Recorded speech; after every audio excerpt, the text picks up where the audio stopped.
I envision a world someday that's sort of a unicorn utopia, one in which the majority of the population denies can ever exist. But I don't agree with them.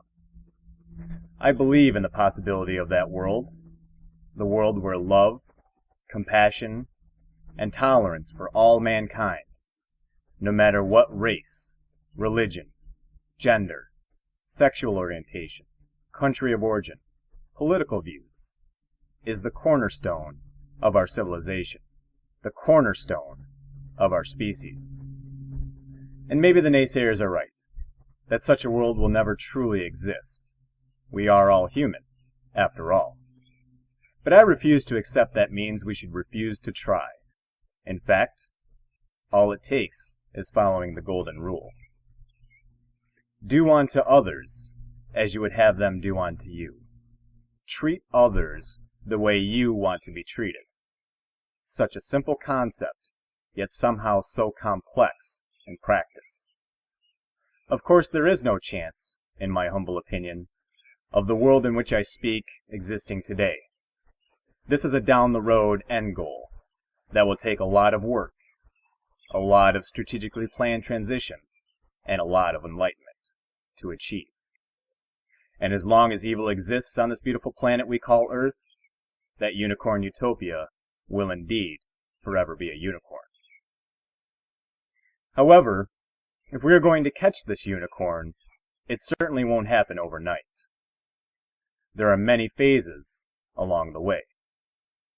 The first being the rejuvenation of the United States of America as the backbone of liberty, the beacon of light, the pillar of freedom.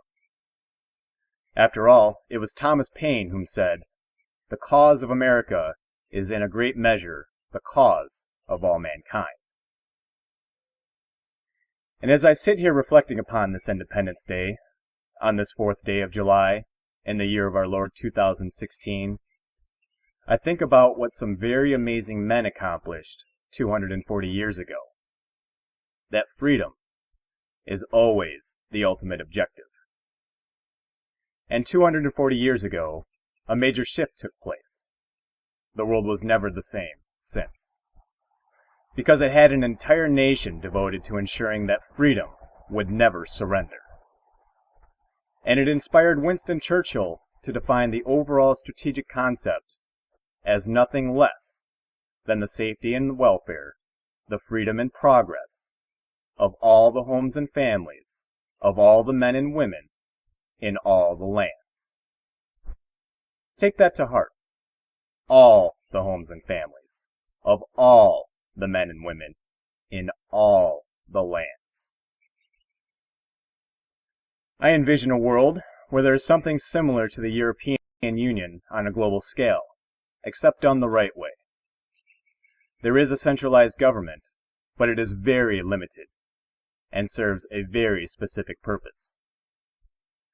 For it was Ronald Reagan whom once said, "Man is not free unless government is limited. As government expands, liberty contracts." This cannot take place globally while there is evil in this world. And there is a lot of evil in this world. In addition, in some places around the world, there is also a significant lack of knowledge, a significant lack of advancement, a significant lack of evolution. As a United States Marine Corps combat veteran, I saw this firsthand in Iraq in 2003. It was a culture shock going over there, seeing villages that appeared to function as they did 1,000 years ago, because that's what they know, and they lack a similar perception as a result.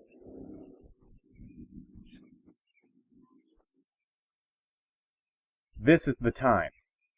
Our civilizations have advanced to the point where we can be instantly connected across the globe with satellites and the internet. So whether it's evil or it's a misguided ideology, it starts with the children.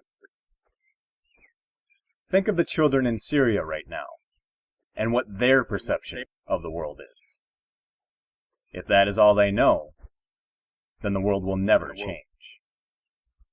And it's that same evil, or misguided ideology, that prevents the necessary change from taking place. But if we can change that, then the world can change.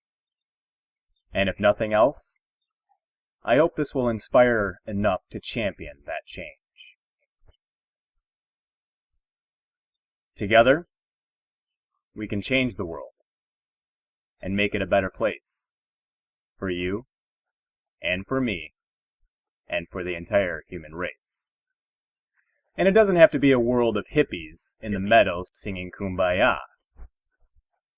But if the world can embrace the golden rule, if the world can achieve love, compassion, and tolerance for all, that is the world in which I would proudly call home. And that would certainly be the next evolution of the human species.